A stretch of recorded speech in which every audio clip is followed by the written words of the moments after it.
안녕하세요. 팟캐스트 오다방입니다. 팟캐스트 오다방 67회가 됐습니다. 와싸. 격조 높은 팟캐스트 오다방이 오늘도 매우 중요한 손님을 모시고 중요한 얘기를 해보려고 합니다. 여러 가지 쟁점이 많이 담겨있는 얘기인데 사실 따지고 보면 간단한 얘기일 수도 있습니다. 한번 들어보시죠. 오늘 모신 손님은요, 손원영 교수님이십니다. 어서 오십시오.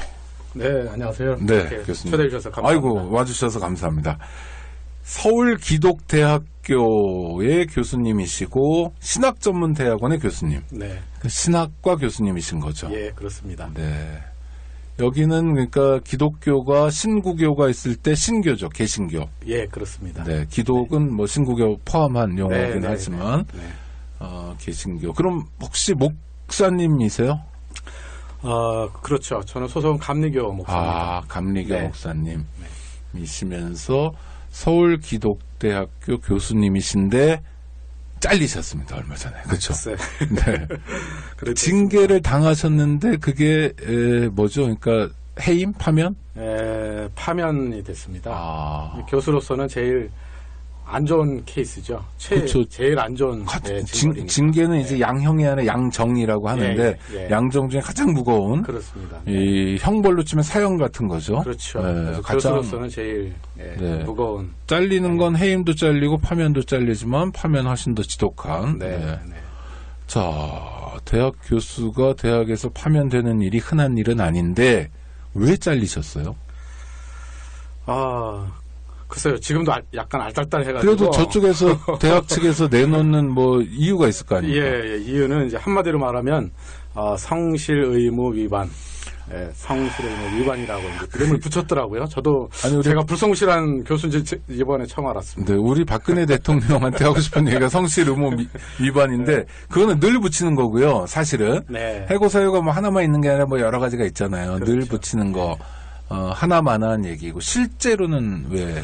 그러니까 이제 성실 의무 위반 이제 그 세부 내용이 이제 두세 개가 되는데 이제 가장 큰 게 지난 2016년도 1월달에 제가 개운사 그 불당 그 회불 사건이 그때 있었어요. 불상을 누가 훼손했나요? 그렇습니다. 그 60대의 한 기독교인 남성이 개운사에 밤늦게 난입을 해가지고 불상은 우상이다.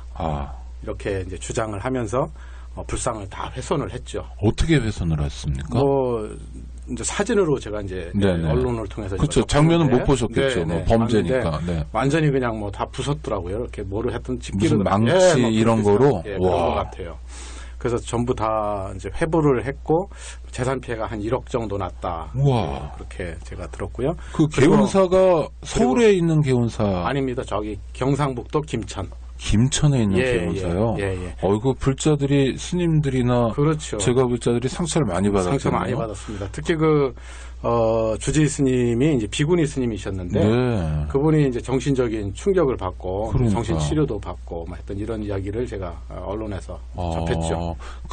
그분이 기독교 신자요? 그렇죠. 이제 기독교 신자가 가가지고 불상은 우상이다 해가지고 그걸 다 그렇게 부순 거예요.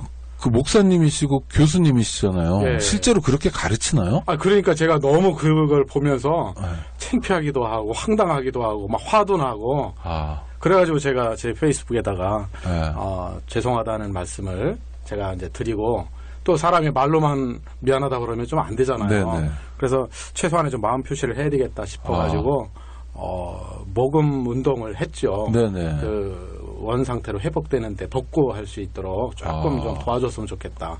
이제 그것이 이제 그 성실 의무 위반의 첫 번째 사유가 되는 겁니다. 그렇습니까? 그러니까 이게 참 너무 이게 황당한 지금 황당해요, 우리 청취자들께서는요 교수님 말씀을 쭉 잘 따라오시다가 갑자기 자, 정리하면 이렇습니다. 김천에 개운사란 절이 있는데 그 사찰에 아무리 봐도 이거 그분을 모르는 분이어서 죄송하지만 저희는 광신도 같은데 어느 기독교인이 야간에 침입해서 불상을 훼손했고 이유는 하나 우상이다. 우상을 파괴했고 그것을 지켜본 언론 보도를 통해서 지켜봤지만 기독교인으로서 또 학생들을 가르치는 교수로서 그렇죠. 너무 창피하고 그분들이 받았을 상처를 생각하면 몸둘 바를 모르겠어서 그렇죠. 사과도 했지만 사과로는 부족한 것 같아서 금액이 얼마가 되든 그렇죠. 주변 사람들한테 좀 모금을 해서라도 그 상처에 대해서 인사를 드리려고 했는데 그게 성실하신 건데요. 그러니까 제가 그게 성실 의무 위반이다. 그래서 아무튼 저는 제 개인적으로는 별로 착한 일 잘 못하고 사는데 제 딴에는 그래도 좀 모처럼 좋은 일을 한 게 아닌가 싶은 생각도 들고 실제로 주변에서 칭찬을 많이 해주시더라고요. 그럼요. 그래서 제가 참 감사하게 그렇게 지냈고 언론에서도 몇 군데 또 났어요. 그래서 감사하게. 그건 사실 미담이죠. 무담이죠. 근데 정작 저희 학교에서는 그걸 핑계로 삼아가지고 저의 신앙과 신학에 좀 문제가 있다 해가지고 이제 제가 조사를 받고 이제 결국은 이번에 이제 파면에 이르게 된 거죠. 그 타임머신 타고 옛날로 가서 막 마녀 사냥 받는 기분이었을 텐데요. 조사를 그러니까 어떻게 합니까? 뭐 한 분이신 하나님을 믿습니까? 막 이런 걸 물어보는 건가요? 어떻게 하나요? 아무튼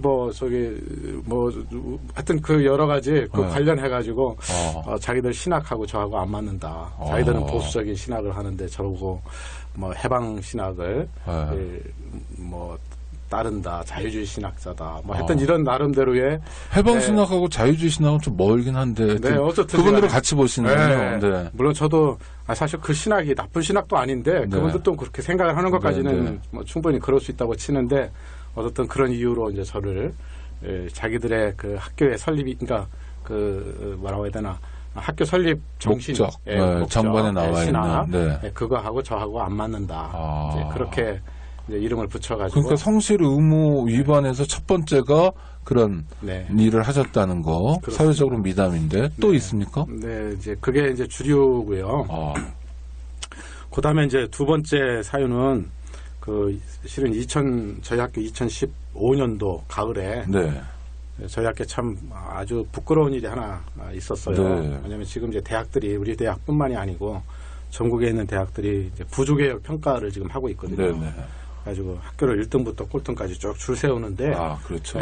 저희 학교가 이제 말하자면 거의 꼴찌 그룹에 해당이 된 거예요. 이제 A, B, C, D 2등급으로 이렇게 나누는데 저희 대학 2등급을 받았거든요. 그래서 소위 이제 퇴출 대학 안에 들어간 거죠. 근데 그 들어간 이유 중에 하나가 학교가 실제로 문제가 많아서라기보다는 약간의 그 비리 문제가 좀 있어가지고 이제 뭐 C였다 D, D였다 E더라 이렇게 계속해서 좀 이렇게 악화된 그런 이제 이유가 좀 있습니다. 그래서 이 사건이 벌어졌을 때 저희 학생들이 저희 학교 80년 역사인데 80년 역사에서 그렇게 심한 시위를 한 적이 없어요. 그래서 교수, 학생, 직원, 동문까지 다 나와가지고 심지어 그 학생들의 70%가 자퇴서를 썼어요. 아이고.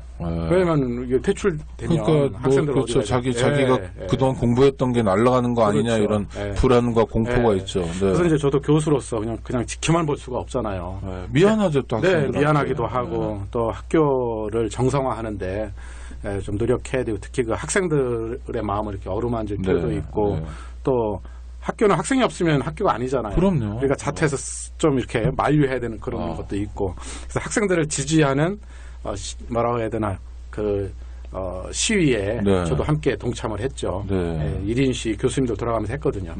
근데 그때에 이제 그런 이유를 들어가지고 제가 정치 행위를 했다. 정치 행위.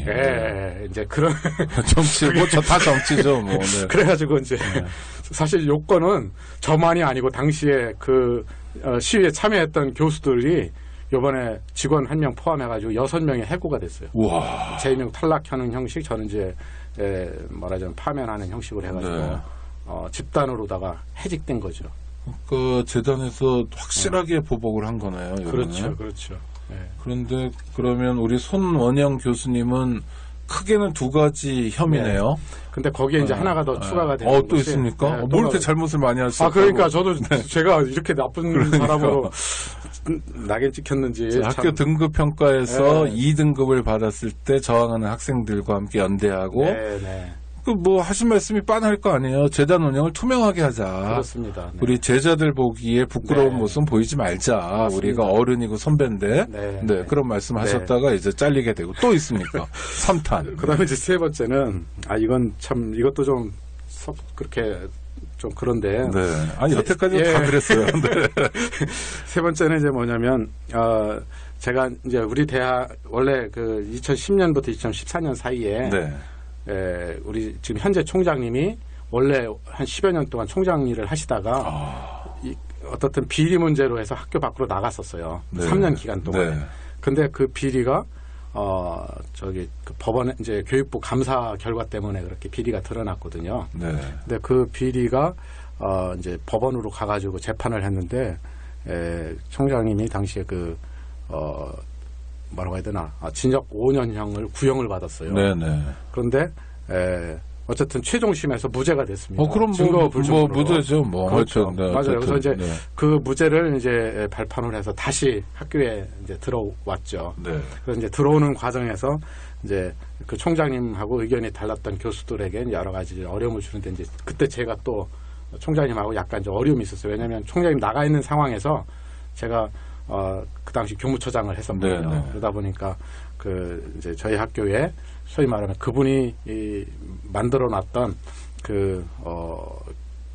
좀 얘기가 좀 긴데 교비 50억 원이 불법으로 지출되었는데 그거를 환수를 하라고 하는 명령을 교육부로서 받았기 때문에 네. 그 환수 이행 책임이 당시 총장님하고 또 이제 제 밑에서 도와주는 입장에서 제가 네, 하게 된 네. 거죠. 그러다 보니까 약간 좀 정치적으로 그런 갈등 관계가 있었어요. 네. 그래서 총장님하고 개인적으로 그렇게 뭐 나쁜 관계는 아닌데 어쨌든 이제 그 구도 자체가 네, 네. 그런 상황이었는데 이제 그분이 무죄로 이제 학교에 컴백하지 않았겠습니까? 네. 그러면서 저한테 이제 다른 이유로 해서 학교에 계속 남아 있든지 아니면 떠나든지 저에게 양당 간에 그 선택을 하라고 그러더라고요. 그래서 제가 떠날까 말까 고민을 많이 했었는데 네. 이제 학생들 또 눈에 많이 밟히고 특히 박사과정 학생들이 한 10여 명 있었는데 아이고, 그 무책임한 일이 그 있을 수 있죠. 학생들 놔두고 네. 떠나는 것도 그 학생들한테 너무 미안하고 해가지고 또 제가 그냥 있기로 그렇게 마음을 먹고 이제 총장님께 이제 100% 이제 항복선언을 한 겁니다. 네, 네. 그러면서 제가 일종의 각서를 썼어요.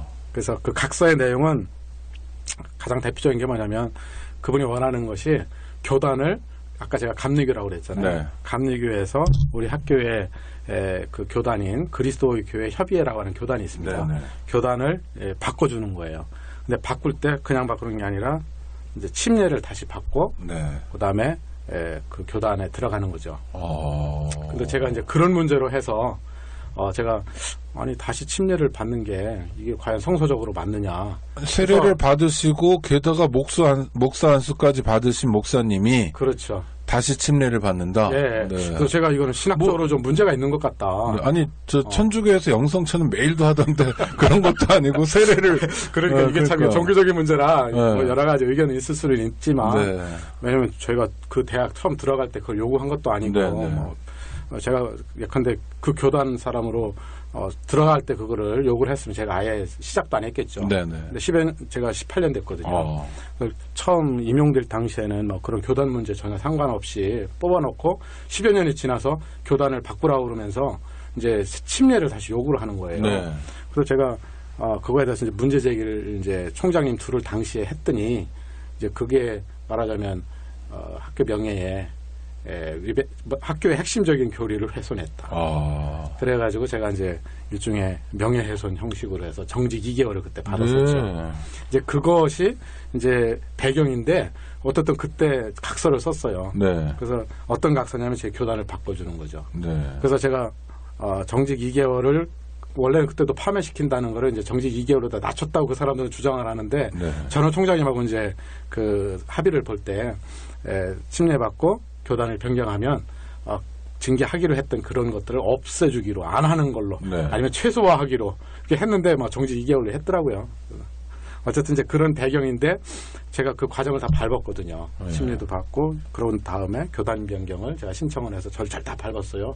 근데 이제 문제는 뭐냐면 제 집사람에게도 침례를 받으라고 이제 요구를 한 거예요. 네? 진짜로요? 왜요? 그러니까 이쪽 교단은 그렇게 한대요. 그래서 저는 제가 집사람한테 그걸 권할 수는 있지만 제가 그걸 강요할 수는 없잖아요. 이거 종교적인 그래서 제 상식으로는 권하는 것도 결례긴 하지만 그렇죠. 권할 수는 있죠. 권할 수는 있잖아요. 네. 그렇지만 제가 강요할 수는 없는 문제지 않습니까? 그럼요. 그래서 어쨌든 지난번 3년 전에 징계받았던 거는 네. 침례 문제 가지고 제가 악유를 해서 네. 이제 그 당시 정지 2개월을 받았었고 요번에 이제 징계 사유의 세 번째 이유는 뭐냐면 교단을 바꿔주기로 했는데 네. 결론은 제가 불이행이 됐잖아요. 왜요? 감리교였다가 저쪽 그리스도교 협의회 목사로 나 이렇게 완전히 교단을 변경해 주기로 했는데 네. 우리 집사람이 침례를 안 받으면 저를 못 받겠대요.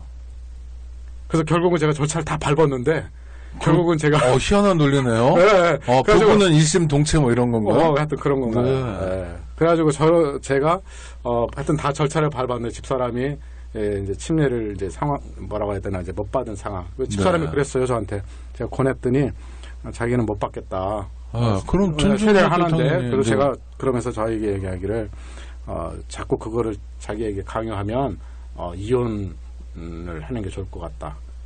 저는 사모님 말씀 맞는 것 같은데. 그러니까요. 그래서 네. 제가 그리스도교 협의회 목사로 들어가게 이혼할 수는 없잖아요. 그럼요. 네. 말이 안 되잖아요. 네. 그래서 제가 집사람 말이 물론 이건 우리 부부끼리 하는 얘기입니다만 네. 제가 이거를 갖다가 이제 협의회에 계신 그쪽 교단에 그 책임자에게 그 메시지를 전했더니 어떤 그 사유를 해서 저를 이제 교단을 이렇게 변경하는 거를 이제 거부를 하면서 약속 미이행으로 그렇게 해서 제가 이제 불성실을 한 자로 하는 청취자 여러분 들으신 바와 같습니다. 우리 손원영 교수님이 서울 기독대에서 성실 의무 위반으로 파면을 당했는데 대학 교수가 잘린 거예요. 그런데 세 가지 이유가 다 이렇습니다. 와, 부인이 침례를 안 받았다고. 와, 정말 신기하네요. 근데 이 서울 기독대 분들이 물론 18년이나 계셨던 학교를 제가 두고 뭐라고 그래서 죄송하긴 한데 상상력 하나는 풍부하네요. 근데요, 제가 이제 이번에 그 파면 당하면서 실은 지난 2월 20일 날, 17일 날 제가 파면 당하고 20일 날 월요일 날 제가 이제 기자회견을 했거든요. 근데 기자회견을 한 이유가 제가 이제 파면 당한 건 물론 개인적으로 억울한데 이 억울함을 토로하기 위해서 사실 그날 기자회견을 하고 또 사실 오늘도 마찬가지예요. 오늘도 제 개인적으로 억울함을 이렇게 알리기 위해서 사실 이 자리에 나온 거는 아니고요. 제 생각에는 제 케이스를 통해 가지고 기독교가 욕먹는 게 너무 싫은 거예요. 저는 사실 기독교는 원래 기독교의 모습은 이게 아닌데 그리고 사실 저희 학교도 그리스도의 교회라든지 우리 학교의 이제 모토가 환원운동이라고 하는 건데 환원. 네, 환원. 이건 이제 본래의 정신으로 돌아가자 그런 의미에서의 환원이에요. 영어로 restoration movement라고 그러는데요. 어쨌든 그 본래의 기독교의 모습, 예수의 본래 모습으로 돌아가 이런 취지 참 좋지 않습니까? 근데 학교가 이러다 보니까 이 본래의 정신을 뭐라고 해야 되나 좀 이게 감춰지고 학교의 나쁜 점만 부각이 되면 우리 학교가 진짜 나쁜 학교가 될 것 같더라고요. 그래서 저도 학교를 사랑하는 사람이고 또 기독교인으로서 우리 학교 때문에 학교의 몇몇 높은 자리에 계신 그 몇몇 분들 때문에 기독교가 욕먹고 또 우리 학교가 명예가 떨어지고 하는 거를 이거는 좀 수정해야 되지 않을까 싶어서 실은 이렇게 제가 오라고 그래서 기쁜 마음으로 제가 왔습니다. 그건 알려야 되겠다. 잘리시고도 애정이 남아 계시는데 자, 환원 운동이라는 게 무슨 역사적 예수로 돌아가지 이런 건 아닌 거죠? 이게 뭐냐면요. 일종의 미국판 종교개혁이에요. 뭐냐면 이제 16세기에는 유럽에서 가톨릭 교회가 문제가 많으니까 루터 칼빈이 이제 종교개혁이 있었잖아요. 올해가 500년 됐죠. 500년 됐잖아요. 바로 그게 이제 200~300년 지나고 나서 이게 미국으로 건너갔는데 그 종교개혁이 그 미국에 건너갔던 그 종교개혁을 따랐던 그 교회들이 주로 이제 칼빈주의자들이 많았는데 이분들이 막 너무 교리주의 또 너무 또 교파주의 해가지고 사분오열되고 싸우고 막 그런 거예요. 그러니까 개신교가 타락한 거죠. 거기에 대해서 뭐라고 해야 되나 좀 이건 아니다. 초대교회의 본래 모습 기독교의 본래 모습으로 돌아가자. 네. 그래서 교회가 하나 되고 초대교회의 그런 뭐라고 해야 되나 좀 이렇게 교리보다는 성경을 좀 더 강조하는 네. 이런 본래의 모습으로 돌아가자 해서 일종의 환원운동이라고 하는 게 이제 생겼죠. 그래서 환원운동은 그래서 이름을 네. 교회 이름을 장로교니 감리교니 이렇게 따르지 않고 성경에 있는 이름만으로 따자. 네. 성경에는 그냥 기독교회잖아요. 네. 혹은 그리스도교회잖아요. 네. 그래서 그냥 그리스도교회가 된 거예요. 그러니까 참 좋은 거죠. 그러니까 16세기의 루터 칼빈의 종교개혁은 일종의 유럽판 종교개혁이라고 한다면 이 환원운동은 19세기 초 그러니까 1800년대 초반에 미국에 있던 미국식 혹은 미국판 종교개혁이라고 보시면 되죠. 이거 굉장히 좋은 거예요. 그러니까 그거하고 네. 지금 우리 손 교수님 사태하고는 정반대. 전혀 별개. 네, 그러니까 제가 너무 억울한 거죠. 야, 이게 어떻게 학교에 원래 설립 모토가 이렇게 왜곡될 수가 있구나. 제가 너무 안타까운 거죠. 일단 다시 한번 2016년 1월로 돌아가면 김천 개운사에 가셨던 어떤 기독교인, 그분은 종교적 실천을 했다고 생각하시는 거겠네요. 아무래도 그러겠죠, 그분은. 네. 실제로 어느 동네든 간에 경상북도 김천에서만 그러는지 모르겠지만 네. 목사님들이 그렇게 가르치기도 하나 보죠. 그러니까 문제인 것 같아요. 그래서 제가 더 안타깝게 생각을 하고 반성하는 의미로 제가 반성문도 쓰고 네. 그러니까 미안하다는 말도 이야기하고 그리고 모금 활동을 한 거죠. 왜냐면 이거는 목사님들의 책임인데 결국 네. 목사님의 책임은 신학대학에서 그들을 가르친 선생의 책임이거든요. 네. 예. 이게 지금 제가 보기에는 한국 개신교의 큰 문제가 아닌가. 기독교에서 얘기하는 학자로서요. 예. 얘기하는 우상이란 뭔가요? 우상은 불상이다. 그러니까 맞습니까? OX. 아니 그거야 당연히 아니죠. 아니다. 그렇죠. 네. 그러니까 제가 그러니까 우상 숭배하지 마라. 네. 라는 가르침이 있잖아요. 그렇죠. 그 가르침의 뜻은 뭐라고 새겨야 되나요? 네. 그러니까 우상이라는 거는 네. 우리 기독교에서 이제 하나님은 절대잖아요. 네. 근데 하나님은 절대적인 그런 분이신데 마치 이 세상에 있는 모든 것들은 그런 점에서 보면 절대가 아니잖아요. 그렇죠. 유한하고 상대적인 국가도 거잖아요. 그렇죠. 그렇죠. 국가가 뭐 어떤 거든지. 네, 꽃도 아니고 그렇죠. 바람도 아니고 그러니까 인간이 만들어낸 유한한 건데. 것을 네. 마치 영원한 것이냐. 네. 그렇게 삼는 거를 일종의 이제 우상이라고 할 수 있는 거죠. 근데 문제는 그럼 대표적인 우상이 뭐 돈 같은 거겠네요? 그렇죠. 네. 지금 현대에 있어서. 네.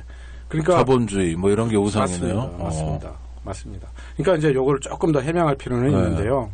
이제 당시 그 성서를 배경으로 했을 때 그 구약 시대에 그 당시에는 이 세계에 뭐 왜냐하면 사람들이 영원하신 하나님, 창조주 하나님을 그 믿음이 그 창조주 하나님에 대한 믿음이 조금 뭐라고 해야 되나 흔들리고 그럴 때 그 하나님을 유한한 물건으로 다 이렇게 만들어가지고 섬기는 경우가 있었단 말이죠. 그래서 예컨대 뭐 성경에도 보면 뭐 송아지를 그렇죠. 하나님처럼 절하기도 하고 뭘 만들어 놓고 그걸 절하기도 이제 이런 거죠. 그거는 뭐냐면 그런 걸 하지 말라는 거예요. 실은 그 말은 무슨 말이냐면은 우리 자신의 신앙 안에서 절대적인 하나님을 유한한 것으로다가 이렇게 축소시켜가지고 그 축소시킨 것을 마치 하나님이랑 경배하지 말라는 거거든요. 그게 이제 원래 성서적인 의미인데 이거를 다른 사람에게 적용하면 안 되는 거죠. 이건 나의 신앙이잖아요. 그렇죠. 그럼 이를테면 교회 이제 서울에도 보면 막 밤에 시뻘건 데가 많은데 그런 게 오히려 우상일 수도 있는 거네요. 신학적으로 이렇게 보면. 그럴 수도 그렇죠? 있죠. 그러니까 신이란 존재가 어디나 계시는 분이고 어제도 있고 내일도 있고 모레도 있고 막 천년도 지나간 어제 같고 이런 양반이니까 양반인지 뭔지 모르지만 하여튼 그런 존재니까 넘어가고 또 넘어가고 막 이런 존재니까 예배당 안에 이렇게 갇혀 있는 존재는 아니잖아요. 그렇죠. 그러니까 꼭 예배당 안에만 있다. 이런 것도 우상일 수 있는. 그렇죠. 그러니까 뭐냐면 그것에 대한 논의를 해보거나 성찰해 볼 수 있는 그런 근거로 삼아라. 우상 숭배하지 말라는 게. 그렇죠. 그러니까 영원하신 분을 자꾸 유한한 어떤 인간의 물건에다가 이게 물건이 하나님이다 그러면 그건 물건은 물건이지 하나님은 아니잖아요. 불쌍한 그럼 논 왜 내요? 그러니까 이거는 우리 기독교 내의 문제가 아니잖아요. 다른 종교 문제잖아요. 근데 그걸 갖다 그대로 적용하면 안 되죠. 이걸 나의 문제로 내가 하나님을 갖다 예컨대 뭐로 다 만들어 그거는 안 되지만 저거는 다른 종교 얘기잖아요. 그렇죠. 그 다른 나라 얘기인 거예요. 그렇죠. 그렇잖아요. 맞아요. 남의 세상. 남의 세상이거든요. 그다음에 실제로 또 불교 자체에서도 저는 막 불교는 잘 모르지만 불교 자체 내에서도 그 부처님 상을 갖다가 실제 부처님이라고 묻는 불교 신자는 아무도 없어요. 그렇죠. 원래 불교 그러잖아요. 불교에서도 부처를 만나면 부처를 죽여라 이러는 걸로 제가 알고 있는데.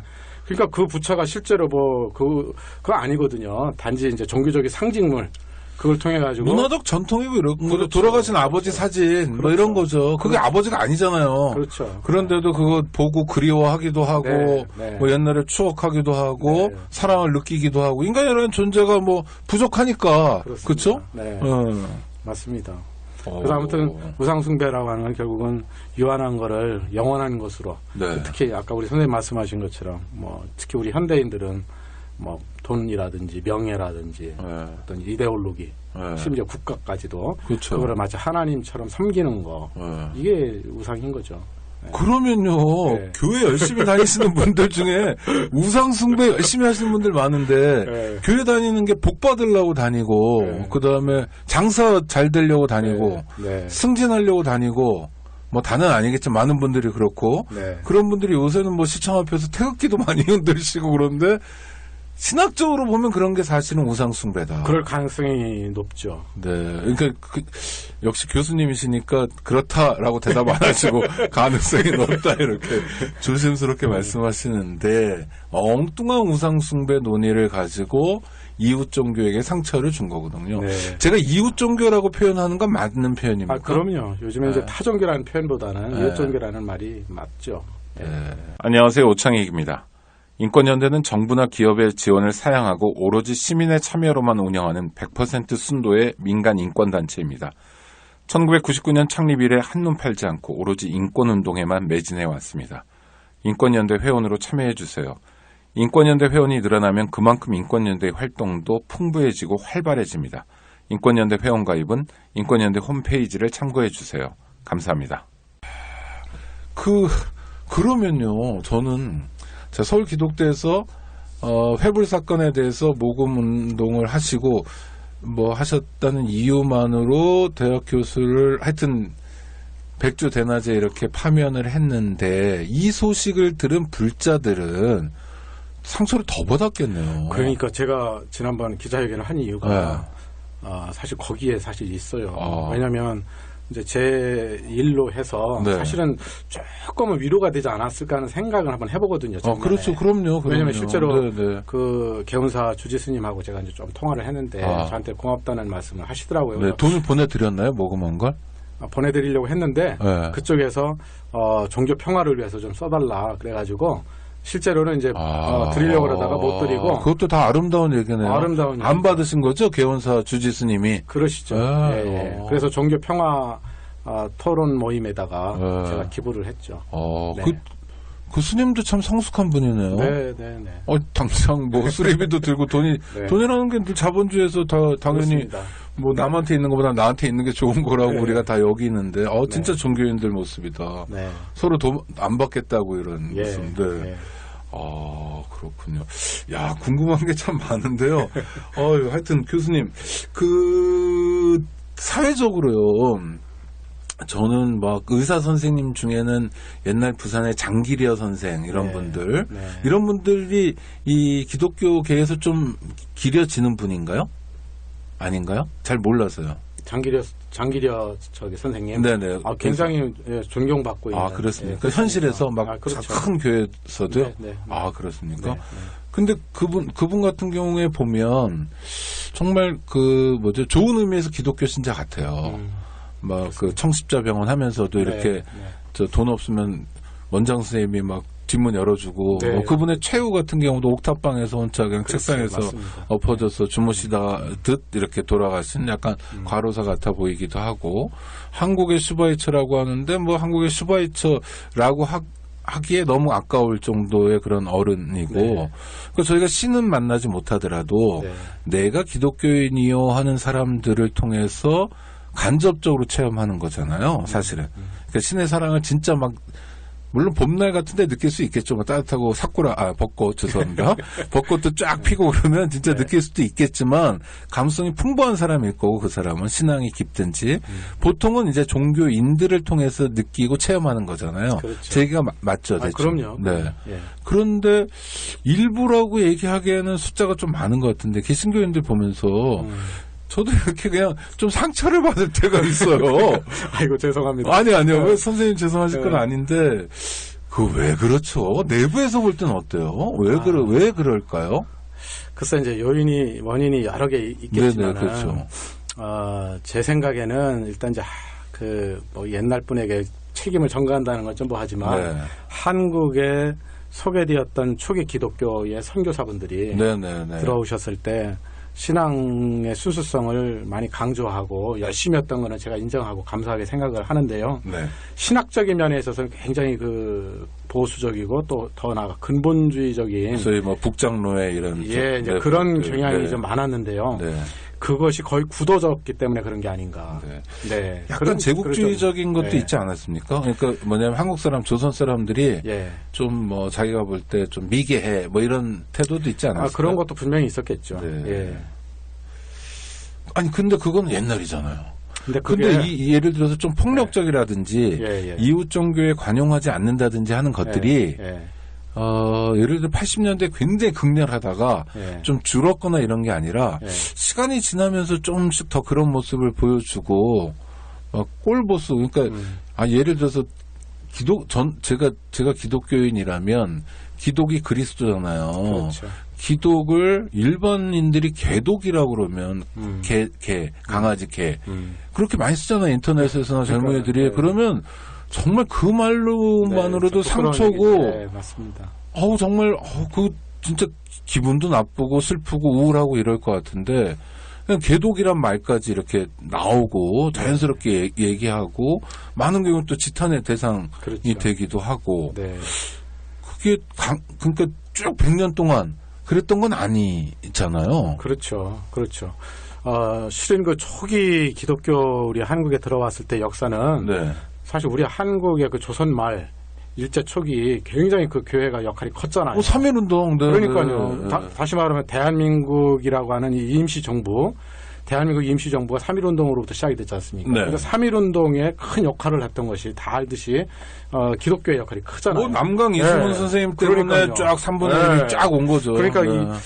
한국의 기독교는 굉장히 사회적 영향이 컸죠. 컸는데 선진적이고 그렇죠. 민족적이고 네, 맞습니다. 개혁적이고 네. 민중적이었죠. 그렇죠. 네, 그런 장점. 그래서 소위 이제 민족교회론이다. 네, 이런 이제 학자들이 그런 이제 이름을 얘기하는데 그런데 이제 그러한 한국의 민족교회로서의 초기 그리스도의 교회의 모습이 제가 보기엔 이제 일제 때는 이제 신사참배하는 과정에서 대부분 신사참배를 동조하게 되는 과정에서 한번 왜곡이 되고 다수는 그렇죠. 그다음에 두 번째는 있지만, 한국 전쟁을 겪으면서 이제 소위 말하는 이제 반공 이데올로기하고 이게 연결되면서 그리고 특히 친미적인 어떤 교회로만 이렇게 정착되는 그리고 이제 70년대로 나와가지고 너무 또 대형교회 지향 이런 과정에서 기독교회의 참 모습이 자꾸 이렇게 좀 굴절되어 온 게 아닌가 하는 그런 아쉬움이 좀 있습니다. 근데 그럼에도 불구하고 저는 기독교가 아까 말씀하신 그런 좀 안 좋은 이야기로 우리가 가끔가다 들리긴 하는데 우리가 그런 모습을 우리가 깊이 반성을 하면서 우리 가깝게는 아무튼 우리 한국 초기 기독교의 모습 더 거슬러 올라가면 예수에게서 찾아볼 수 있는 기독교의 본래 모습을 우리가 다시 회복하고 또 잃어버리지 않기 위해서 노력을 해야 되겠다 이렇게 생각합니다.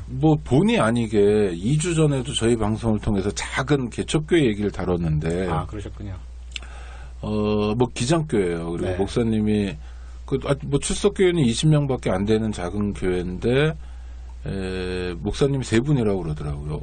어떻게 먹고 살지 했더니 이 무슨 경로식당 이런 것들을 하시는 거예요. 근데 제가 지역에서 이렇게 보면 마을 도서관 운동이나 그런 걸 많이 하시더라고요. 목사님들이. 하여튼 그런 거 하시는 분들은 주로 목회자들이 많으세요. 그래서 이게 어떤 건지 잘 모르겠는데 사실은 그냥 저 업종의 다변화 이렇게 자꾸 보이는 거예요. 그러니까 그 교회 가지고는 뭐 생활 기반이 안 되니까 그걸 네. 베이스 삼아서 다음 거 이렇게 가시는 것 같아요. 다시 말씀드리면 정말 결례이고 선의의 그리스도인들이나 열심히 살려고 하는 분들에겐 결례지만 적지 않은 경우 많은 분들이 이 그냥 교회 경쟁이랄까? 네, 네. 그냥 자기 전방 장사랄까? 그런 걸 개교회주의라고 그럽니까? 네. 뭐 이런데 그냥 매몰되어 있어서 훨씬 더 공격적이고 훨씬 더 이렇게 자폐적인 모습을 보이는 거 아닌가라는 네. 의혹에 대해서는 어떻게 생각하세요? 일부 사람들의 의혹에 대해서는. 근데 이제 그건 사실은 보는 시각에 따라서 해석의 여지가 굉장히 많은 많죠. 질문이신데요. 실은 이제 우리 개신교의 모습 자체가 사실 굉장히 다양해요. 하나로다가 그렇죠. 딱 규정하기가 굉장히 어렵고요. 특히 이제 제가 좀 강조하고 싶은 게 개신교 정신이라는 거는 이런 말 들어보셨죠? 만인 사제설이다. 네, 그럼요. 그렇잖아요. 그래서 만인 사제설이라 하는 의미는 모든 기독교인들이 사제 역할을 한다 그런 말이거든요. 그러니까 사실은 그러니까 개신교는 어떤 의미에서 성직자라는 말이 안 어울리는 거예요. 그러니까 천주교보다 고등 종교인 거죠. 그렇죠. 어떻게 보면 수준이 더 높아야 정상인 거죠. 이론상으로는. 근데 이게 수준이 높아야 함에도 불구하고 오히려 이제 더 이상하게 이렇게 반대로다가 가가지고 뭐 이제 경쟁하는 모습으로 다 비춰지거나 이제 그렇게 할 수가 있는 거죠. 근데 원래 제가 보기엔 이제 개신교 정신은 좀 말씀드린 것처럼 각각이 그러니까 성직자 그룹 있는 게 아니고 모든 우리가 소위 말하는 심지어 목사라고 하는 분들도 성직자가 아니에요. 어떻게 보면. 모두가 다 성직자니까. 그러니까 목사든 장로든 이거 우리가 필요에 의해서 교회에서 하는 역할에 따라서 누구는 목회자로 누구는 장로로 누구는 뭐 집사로 이렇게 하지만 모두가 다 하나님의 백성이다. 혹은 모두가 다 사제다. 이제 그런 의미거든요. 근데 지금 이제 그게 성직 논리하고 연결돼 가지고 그런 식으로 왜곡된 거죠. 저는 그렇게 이해하고 있어요. 그러니까 저는 요새인가요? 좀 됐나요? 이렇게 교회 가보면 천주교 거의 비슷한 것 같아요. 뭐 이상한 가운 같은 거 입고, 그쵸? 이 목에 막 착받침 같은 것도 하시고, 이게 원래 구교, 그쵸? 가톨릭 성직자들이 로만 칼라 아닙니까? 그러니까 카라를 하는 게. 근데 요새는 개신교 그 목회자들도 거의 다 할 정도로 굉장히 많이 안 하시는 분들도 꽤 계시겠지만. 근데 그거는요. 원래 히스토리를 따지면, 가톨릭교에서 온 건 아니고요. 아, 그렇습니까? 그럼 다행인가? 근데 그 전에 안 하시다가. 근데 그거는 맞아요. 옛날에 원래 사실 출발은 개신교에서 그렇게 했었어요. 그다음에 이제 가톨릭에서 오히려 배운 것이고요. 히스토리는. 그렇습니다. 그러다가 그랬지만 개신교가 요즘에 사실 대부분 안 하다가 좀 이미지가 말씀하신 것처럼 너무 안 좋은 쪽으로 많이 이렇게 흐르다 보니까 좀 이렇게 이미지 개선 차원에서 이제 또 가톨릭의 그 사제분들처럼 그렇게 하는 경향이 있죠. 그리고 막 예배 때도 막 가운 같은 것도 그 미사 때 제의 같은 거로 가더라고요, 자꾸. 그래서 고등 종교로서의 장점을 스스로 이렇게 놓아버리고 다시 성직주의가 좀 강조되고 강요되는 분위기가 한국 개신교의 약간 특성이 아닌가. 이게 조금 제가 생각해도 좀 염려스럽습니다. 그러니까 서울기독대가 지향하는 환원운동과는 완전히 거꾸로 가는 거잖아요. 그렇죠. 정신적으로나 신학적으로나. 제가 아까 말씀을 못 드렸는데 환원운동의 그 세 가지 모토가 참 재미난 게 있어요. 모토가요? 첫 번째는 뭐냐면 본질적인 것에는 일치를. 그 다음에 비본질적인 것에는 자유를. 그 다음에 모든 것에는 사랑으로. 이게 그 학교의 모토거든요. 그래서 이게 환원운동의 실제적인 내용이라는 거죠. 그러니까 그러면 그 사람들은 그 해불 사건에 대해서 안타까운 마음을 갖는 건 본질이라고 본 건가요? 아니면 그냥 선생님 싫어서 그런 건가요? 후자겠지만. 근데 그분들은 아마 논리적으로 그럼 그게 본질이 되나요? 그러니까 제가 보기에는 본질이 아닌데 이제 저 사람들 그걸 본질이라고 봤겠죠. 지금 저에게 벌을 내렸던 그분들은 그거를 본질로 생각을 하고 저는 자유로 생각을 하고 아마 그렇게 했을 수도 있겠죠. 뭐 굳이 거기까지는 제가 생각은 안 해봤는데. 아니 보면 알죠. 아니 그건 선의로 해석하시는 거고 실제로 본질은 뭐예요? 그러니까 환원운동이 19세기 초에 미국에서 진행될 때의 본질이 뭡니까? 그러니까 거기서는 이제 교회가 하나가 돼야 된다.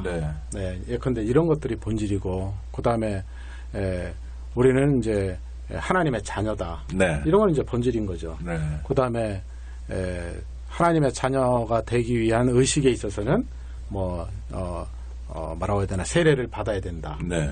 그다음에 세례받은 사람은 성만찬에 참여한다. 뭐 이런 것도 이제 본질인 거죠. 그러니까 그 기독교 초기의 그런 모습들. 그렇죠, 그렇죠. 이를테면 뭐 사랑을 실천한다. 무슬림들이 자카트 하듯이 이런 것도 본질인가요? 그런 건 아닌가요?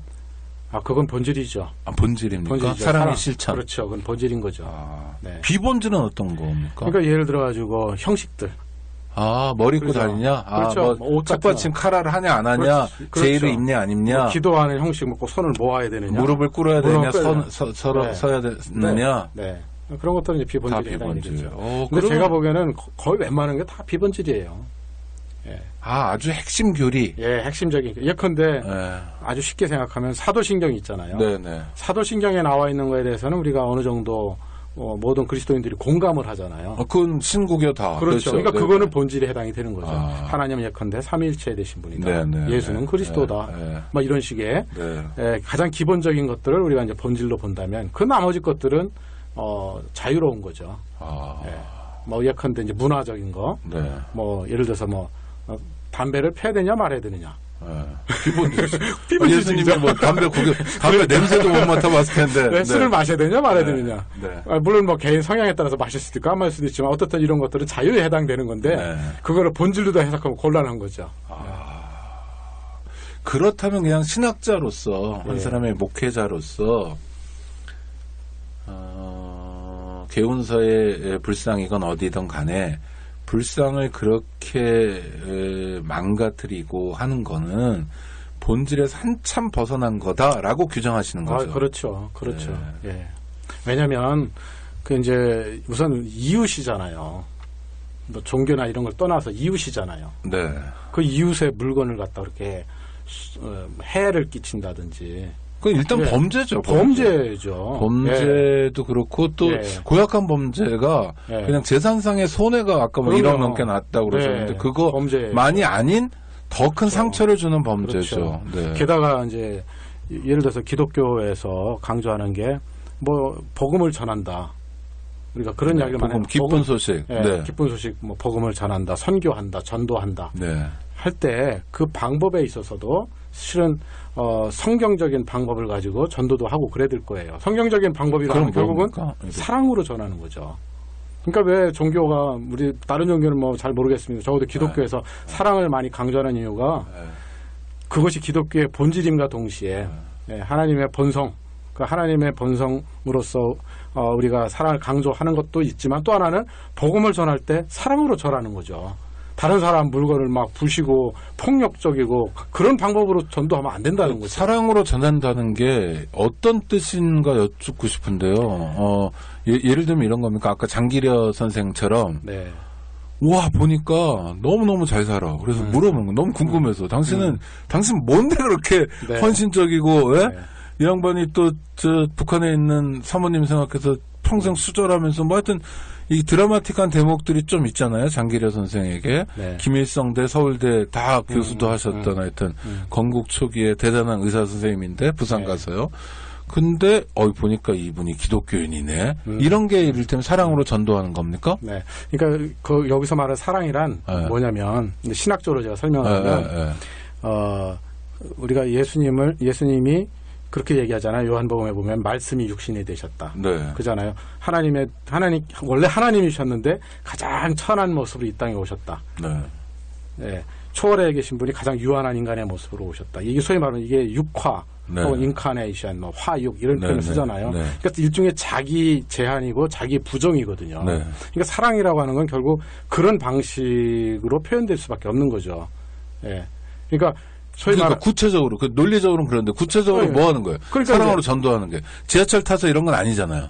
예수천국 불신 지옥은 아니죠. 그거 아니죠. 그러니까 예를 들어가지고 자기를 낮추는 형태로 자기 자신을 표현하고 복음을 전하는 거죠. 그러니까 구체적으로는 뭘까요? 그런 게? 선생님. 그러니까 좀 아까 말씀하신 장기려 박사님을 예를 든다면 그거 제가 맞는 예를 든 겁니까? 그렇죠. 예, 예컨대 환자를 잘 돌본 잘 돌본 거죠. 노숙인은 잘 돌보거나 그렇죠. 예. 가난한 사람, 소외된 이웃에게 그렇죠. 정말 사랑으로 대하는 사람이 있다면 예. 거기에 기독교 정신이 있고 그게 전교고 선교다. 그렇죠. 그러니까 예를 들면은 제가 이제 해방신학 그런 점에서 제가 좋아해요. 네. 그때문에 제가 이번에 또 좀 비난을 받고 그랬는데 네. 해방신학의 논리 중에 하나가 이런 게 있어요. 가난한 자에 대한 차별적 선택. 네. 우선적 선택 이런 말을 쓰죠. 우선적 선택. 이게 같은 말인데요. 무슨 얘기냐면 하나님은 가난한 사람이나 부한 사람이나 모두 다 사랑하시지만 그래서 하나님의 사랑의 보편성 하나님은 누구나 다 사랑하시지만 누굴 더 사랑하느냐?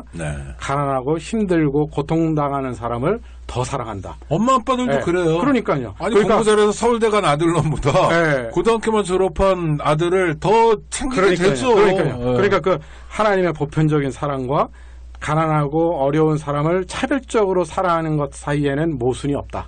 이게 이제 중요한 일종의 사랑의 원칙인 거죠. 사랑의 속성 같아요. 그러니까요. 그렇죠? 그래서 애들 키워보시면 부모도 그렇잖아요. 그렇습니다. 잘하는 놈도 예쁘지만 못하면 더 마음이 가죠. 그래서 가난한 자하고 함께 하는 것. 소위 이제 솔리다리티 문제. 그래서 연대의 문제. 여기도 인권연대인데. 그래서 힘들고 어려운 사람의 편이 되어주는 것. 특히 고통당하는 자와 더불어 함께하며 그들의 편이 되어주는 이걸 이제 사랑이라고 표현한 거죠. 그러니까 전도를 한다. 선교를 한다는 거는 이런 방식으로 해야 되는 거지. 가가지고 물건을 부수고 뭐 예컨대 뭐 땅 밟기를 하고 뭐 땅 밟기가 뭡니까? 해불 사건을 이렇게 이거는 땅 밟기가 뭐예요?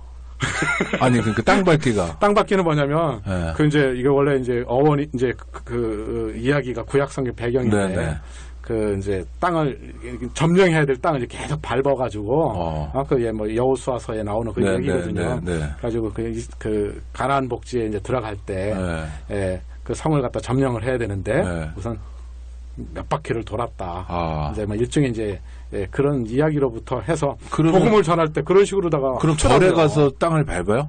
그렇다고 절을 에워싸고요? 제가 그런 얘기를 들었어요. 그러니까 이거는 막 찬송가 부르면서 뭐 예를 들면 이거는 얼마나 무례하고 그런 땅 밟기 폭력적인 거예요. 이건 아닌 거죠. 복음을 전하는 거는 좀 아까 제가 말씀드린 것처럼 사랑으로 약자에 대한 어떤 뭐라고 해야 되나 사랑의 연대 그러면 이렇게 해야죠. 지하철에서 예수천국 불신 지역하고 북치고 다니거나 그거 아닌 거죠. 명동 이런 데 가면 막 노래 이렇게 찬송 노방 정교단 근데 잘못된 거예요, 그게. 근데 진짜 저는 상처를 받는 게 뭐냐면 저도 상처를 받아요. 아니 왜냐하면 정말 지난 일요일에도 제가 명동 거리를 지나갈 일이 있었는데 어떤 대형교회 분들이 오셔서 노래를 하시는데 대형교회면 쪽수도 많잖아요. 근데 정말 노래를 못하는 거예요. 아니, 그러니까 노래 잘하면 다른 사람 위로라도 할 그러니까 노래라도 잘하면 이렇게 좀 귀라도 기울이는데, 진짜 노래 심각하게 못하시는 분들이 하시더라고요. 그래서 정말 상처였는데, 그러면 그런 분들의 소위 전도를 통해서 따라서 교회 가면 안 되겠네요. 거기 가면 사랑이 없겠네요. 또는 제가 없을 가능성이 높겠네요. 그렇죠. 제가 안 가봐서 모르겠지만 하여튼 저는 그렇게 생각을 근데 이런 얘기를 하면 그런 걸 통해서라도 전도를 해야 되거나 이런 사람들은 또 그게 뭐 전부 근본주의자인지는 모르겠으나 교수님이 싫어하겠네요. 그럴까요? 그렇지 않아요? 전 예수님 사랑 얘기했는데. 자, 예를 들어가지고요. 선생님. 제가 참 좋아하는, 이건 이제 사실 개운사 이제 일을 하면서 제 속에 성경 말씀이 그때 어떤 말씀이 떠올랐냐면 그 선한 사마리아인의 비유 있잖아요. 누가 보면 10장에 보면 그 이야기가 나오는데 어떤 강도 만난 사람이 있어요. 근데 당시에 사회 지도층, 종교 지도자들이 그냥 보고 그냥 지나갔거든요. 그렇죠. 근데 당시에 가장 어떻게 보면 이제 욕먹던 사람들이 누구냐면 사마리아 사람인 거예요. 뭐 혼혈이었다, 뭐 여러 가지 뭐 하여튼 그래가지고 아웃사이더 그렇죠. 근데 그 사람은 정작 어땠냐면 그 강도 만난 사람을 불쌍히 여겨가지고 자기가 가지고 있는 것으로다가 치료를 다 해주고 또 데려다가 여관에다가 이제 해서 좀 뭐라고 해야 되나 치료할 수 있도록 배려도 해주고 또 갔다가 또 돌아와가지고 또 살펴주고 하는 이런 거죠. 그렇죠. 이런 식으로 그 얘기의 교훈은 뭐예요? 그러니까요. 착한 사마리아 사람이 예수를 따르는 사람들은 이래야 된다는 거예요? 그러니까 그 얘기를 그렇죠. 그러니까 그 원래 본문의 배경은 누가 참 우리의 이웃이냐. 네. 그 이웃에 대한 가르침을 이제 예수님께서 비유를 들어서 이렇게 설명을 하신 건데, 물론 이제 그거에 대한 스토리가. 그건 얼마 전에 네. 교황 얘기랑 비슷하네요. 그러니까 네. 그게 만약 신부나 목사였어도 중요한 게 아니다. 지나갔으면. 그렇죠. 그건 꽝이다. 그건 뭐 나하고, 난 몰라, 인마 그런 놈들. 이런 거고, 그렇죠. 부자여도 재벌이어도 네. 국회의원이어도 아무 상관없고, 네. 외국인이라도, 네. 우리보다 가난하다고 깔보는 스리랑카 사람이라도, 뭐 불자들이 많겠죠. 그 사람이 만약에 그렇게 위험에 처한 사람을 돌봐줬다면, 네. 그가 바로 그리스도인이고, 그렇습니다. 그가 내 형제고, 그렇습니다. 나의 동지다. 네. 그렇죠. 그렇죠.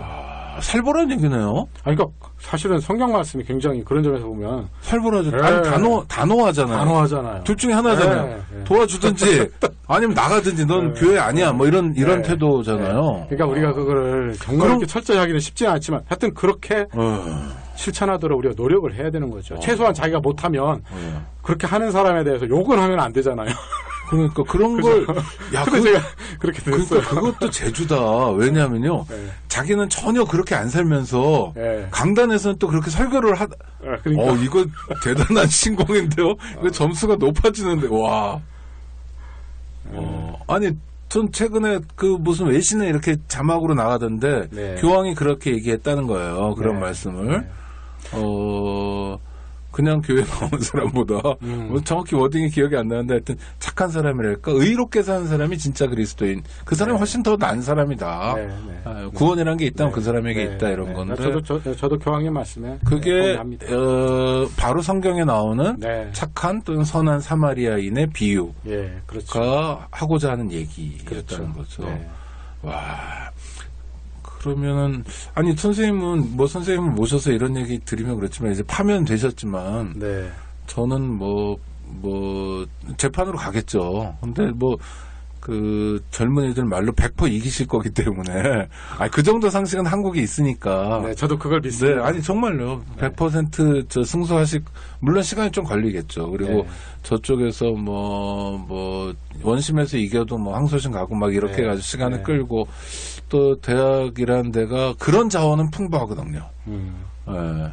그래서 우리가 그런 얘기할 때 지연된 정의가 아니다. 빨리빨리 해줘야 된다 이거. 네. 그렇지만 또 절차가 3심까지 있으니까 가다 보면 시간도 좀 몇 년 걸리실 수도 있는데 그건 해결되고 작은 교훈은 남겠지만 저는 선생님 말씀하신 것처럼 더 큰 과제는 사실은 신고기 할 것 없이 교회가 좀 회개해야 되는 거 아닌가. 맞습니다. 그래서 저도 실은 올해가 아까 말씀드린 것처럼 종교개혁 500주년 되는 해잖아요. 네. 나름대로 의미를 찾으려고 많은 신학자도 그렇고 교회도 그렇고 행사도 하고 그러더라고요. 네. 제가 보기에는 행사도 중요하지만 더 중요한 거는 정말 이런 성경의 본래의 의미를 좀 우리가 이번 500주년의 즈음에서 좀 제대로 한번 실천해보자. 우리 학교의 이념으로 다 제가 설명을 한다면 환원운동 제대로 하자. 본질이 뭔지 비본질이 뭔지. 정말 다시 말하면 예수가 원하는 게 뭐냐 이거죠. 그래서 예수님께서 원하시는 대로 한번 제대로 한번 해보자. 제가 정말 그 얘기를 하고 싶고 제 사건을 통해 가지고 한번 정말 예수님이 원하시는 것이 무엇인지를 좀 돌이켜볼 수 있는 그런 계기가 된다면 저도 나름대로 보람 있는 것이라고 졸지에 직업적으로 이제 직업을 잃게 되시면서 그걸 직업이라고 얘기할지 모르지만 새로운 직업이 생기셨네요. 예언자. 그렇습니까? 아니 그런 거죠. 그런 얘기 해주는 게 예언자잖아요. 예언자라는 게 너 내일 벼락 맞을 거야 안 맞을 거야 너 내일 대학 합격할 거 안 할 거 이런 얘기 하는 게 아니죠. 제가 그럼요. 제대로 이해하고 있는 거죠. 이대로 가면 망한다. 이대로 가면 죽는다. 야 핵발전소 너무 좋아하지 마라. 네 맞습니다. 원래 예언자라는 거는 말씀하신 것처럼 앞니를 내다보는 게 예언자가 아니고 그렇죠. 이게 말씀원자에다가 맡을 예자거든요. 그러니까 하나님의 말씀을 가지고 있는 사람을 일컬어 예언자다 그러거든요. 예금할 때 예자 있잖아요. 그러니까 말씀하신 대로 하나님의 뜻이라고 우리가 생각하는 이제 하나님의 그 뜻이 담겨있는 성경 말씀, 본래 그 뜻을 맡아가지고 지금 현실을 갖다가 비판하기도 하고 앞으로 걸어가야 할 길을 제시하기도 한다. 그러나 예언자는 주로 뭐 과거에 너가 무슨 뭘 잘못했다고 자꾸 지탄하는 것보다는 예. 사랑을 기반으로 할 테니까 이렇게 해야 네가 행복하게 그렇죠. 산다. 이렇게 맞습니다. 해야 잘 사는 거다. 네. 이렇게 아름답다 하니까 자꾸 네. 내일의 얘기를 해주는 거죠. 네. 네. 갑자기 제가 예언자 된 것 같아서 갑자기 아니 그런 게 예언자시죠. 네. 예언자는 뭐 그 시대에 맞는 또 소명들이 있는 거고. 예. 저는 뭐 우리 손원영 교수님 말씀하시는 것처럼 그 흔히 얘기하는 회개의 필요성이 절에 다니는 사람들이나 그다음 네. 무슨 뭐 테러리스트쯤으로 여기는 무슬림들에게 회개의 필요성이 있는 게 아니라 네. 기독교인들 네. 자신이 먼저 회개해야 되지 맞습니다. 않나 싶고 맞습니다. 그런 의미에서 서울 기독대 불과 얼마 전까지 신학전문대학원 교수였던 손원영 교수님의 소위 파면 사태는 매우 중요한 잣대 또 바로미터가 되는 것 같습니다. 이거 뭐 몇 말씀 안 나눠도 이렇게 시간이 훌쩍 늘 지나가서 죄송하고 한데요. 또 팟캐스트가 이제 시간 제한은 특별히 없는데 너무 네. 긴 시간 하면 그렇죠. 네, 채널이 확 돌아가니까 네. 한두 말씀만. 제가 진짜 아까 여쭤보고 싶었던 건 해직된 사유가 세 가지예요. 개운서 회불 사건에 대해서 성금을 모았던 거, 그 사죄의 마음으로, 뭐 그다음에 이제 학교 비리에 대해서 약간 문제 제기랄까, 뭐 이런 거 하나. 그다음에 또 하나는 이제 그 침례를 받는 문제인데 나는 받겠는데 내 아내의 침례 문제. 그게 네. 진짜 엽기적인 건데. 네. 그때 하여튼 사모님한테 말씀은 하셨다고 그랬잖아요. 네. 네. 사모님이 싫다고 그러셨잖아요. 그렇죠. 사모님 기독교인인가요? 그럼요. 네. 그리고 전에 세례를 받으셨고. 예, 그렇죠. 싫다고 얘기하면서 그냥 싫어 하고 대화가 끝난 게 아니라 네. 이래저래서 싫어. 또 네. 이렇게 싫어서 이래저래 뭐 이런 말씀이 있었을 거 아니에요. 그렇죠. 그 전에 듣는 거지만 사모님의 육성을 좀 듣고 싶어요. 뭐라고 말씀하셨나? 너무 내밀한 얘기인가요? 남의 집안님? 예, 그 정도로. 그렇습니까? 네. 네. 제가 너무 세밀하게 하면 집에 가서 혼납니다. 그렇습니까? 아니 그러니까 되게 멋진 분 같아서요. 네. 집사람이 제가 결혼한 이유 중에 하나가 제 집사람이 저보다 신앙이 아주 돈독합니다. 저는 약간 좀 이런 좀 약간 그 질문하고 회의하는 그런 점이 좀 있는데 저 집사람은 아주 독실한 신자죠. 그러니까 사모님 원칙으로 봤을 때 말도 안 되는 거다. 상식적으로 그건 아니다. 이게 남편의 일이니까 애지간하면 내가 뭐 다른 거 해달라면 해주겠는데 이거는 너무 유치하고 너무 그렇죠. 수준 낮은 거다. 이런 것까지 들어주면 안 된다. 야단 맞으셨겠네요, 그럼. 그렇죠. 사모님한테. 네. 그래서들 우리가 삽니다. 그렇죠. 네. 아이고 감사합니다. 이제 헤어져야 되는데요. 우리 청취자들은 뭐 사실 뭐 기독교인 아니신 분들도 굉장히 많고 여러분들이 계신데 그러나 저희 방송은 이 특징이 오피니언 리더가 많이 듣는다라고 저희가 얘기하고 있는데요. 그래서 그냥 하여튼 종교적 배경이 없더라도 뭐 종교도 사회 문제이기도 하고 그러니까요. 하여튼 뭐 두루두루 좀 해주실 말씀이 있다면 인사 삼아서. 두 가지 좀 드리고 싶은데요. 첫째는 우선 저희 사건으로 해서 개운사의 스님 그다음에 그 불자분들이 조금이라도 위로가 됐었는데 또 저희 학교 이 문제로 해서 오히려 더 상처를 받지 않았을까 하는 그런 염려가 있어요. 그래서 좀 미안하고 그래서 비 온 뒤에 땅이 더 굳어진다 그런 말이 있지 않습니까? 그래서 이번 사건을 통해 가지고 기독교하고 불교 서로 이해하는 그래서 더 나아가 이제 종교적으로 좀 평화를 이루는 그런 방향으로 이번 사건이 조금 더 성숙된 그런 계기가 됐으면 좋겠다 하는 게 이제 첫 번째 제 바람이고요. 그다음에 두 번째는 우리 아까 선생님께서도 말씀하셨습니다마는 그 기독교가 이번 기회에 정말 철저하게 저 자신부터 좀 많이 반성을 하면서 기독교의 본래 모습을 다시 새롭게 하는 일에 좀 노력을 하면 좋겠다. 그렇게 생각을 합니다. 원래 기독교는 사랑과 평화의 종교인데 정말 언제부턴가 모르게 폭력을 하나님의 이름으로 폭력을 정당화하고 다른 사람을 불편하게 하고 무례히 행하고 이런 것들 있잖아요. 네. 그래서 저는 이번 기회에 뭐 종교개혁 500주년 이렇게 행사도 많이 하지만 정말 이런 것들을 철저하게 반성하면서 기독교가 진정한 의미의 기독교로 또 성숙한 그런 기독교로 나간다면 참 좋겠다 생각해봅니다. 네, 감사합니다. 손원영 교수님을 파면한 서울기독대학교는 과가 신학과 하나 있습니까? 아닙니다. 6개 학과가 있습니다. 이를테면 뭐가 있습니까? 사회복지학과. 그렇습니까? 네. 그럼 종합대학 또는 종합형대학이네요? 네, 소규모 종합대학입니다. 그러니까 사회복지학과도 있고요. 또요? 네, 음악과, 무용학과. 음악과입니까? 아니면 종교음악과입니까? 그냥 음악과입니다. 음악과? 네. 무용도 종교 무용과가 아니라 무용과? 무용과. 네. 국제경영정보학과. 상담학과. 뭐 그러면 전혀 신학과 하나 달랑 있는 거네요? 그렇죠. 신학과가 있나요? 예, 학부에? 신학과가 있죠. 그리고 네. 대학원이 있고. 대학원이 있고. 네. 와. 경찰대학이라고 있지 않습니까? 예. 용인에 있다가 아산으로 이사간. 네, 네. 거기에 학장은 늘 경찰관이에요. 네. 큰 무궁화색. 그거 자체가 사실 위헌이라고 생각하거든요. 학문의 자유가 있는 대학에서 네. 아주 엽기적인 모습이고 네. 이재명 후보가 그랬나요? 경찰대를 폐교하는 대신 고등학교 졸업하고 오는 게 아니라 일선 경찰관들이 와서 교육받는 재교육기관으로 가야 된다. 뭐 이런 얘기를 하는데 저는 마찬가지로 신국이 할 것 없이 거명도 할 수 있습니다. 가톨릭 대학, 성공회 대학, 네. 한신대, 네. 감신대, 네. 하여튼 이런 대들이요 공통점이 총장 뭐 이런 건 다 그 교단의 목회자, 성직자라는 분들이 하시잖아요. 네. 경찰대하고 별로 다르지 않다. 밖에서 보면. 근데 자기들끼리는 그게 굉장히 중요한 정체성일지 모르지만. 그렇죠. 그러니까 총장을 하거나 또는 돈 만지는 사무처장을 하면서 정체성을 확보할 게 아니라 정말 섬기는 자세로 정체성을 확보하면 네. 누가 뭘 하지 않아도 네. 흔히 얘기하는 대학 발전도 담보할 수 있고. 네. 제가 한 말씀 해도 네, 될까요? 그럼요. 두 네. 말씀도 됩니다. 네. 네. 제가 외국에서 공부 조금 했는데요. 네, 네. 제가 외국 가가지고 참 깜짝 놀란 건 뭐냐면 물론 총장은 어쩔 수 없이 정체성 얘기 나오니까 그렇다 치더라도 교수들 있잖아요. 네. 거의 초교파로 다 해요. 장로교다 네. 그러면 장로교 교수들만 있는 게 네. 아니고 네. 감리교, 침례교, 심지어 가톨릭까지. 네. 또 가톨릭 대학 제가 보스턴 칼리지에서 공부를 했는데 우리 나라면 서강대 같은 그런 학교거든요. 예수에서 학교인데 그 가톨릭 대학인데도 개신교 학자가 와가지고 가르치고. 예.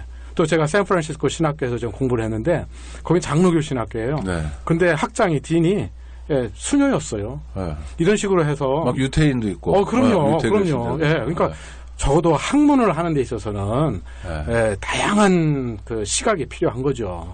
적어도 공부할 때는 그렇게 열린 마음으로 공부를 해야 거기서 창의적인 생각이 나오고 사회 발전을 위해서 다양한 형태의 논의가 가능하지 않겠어요.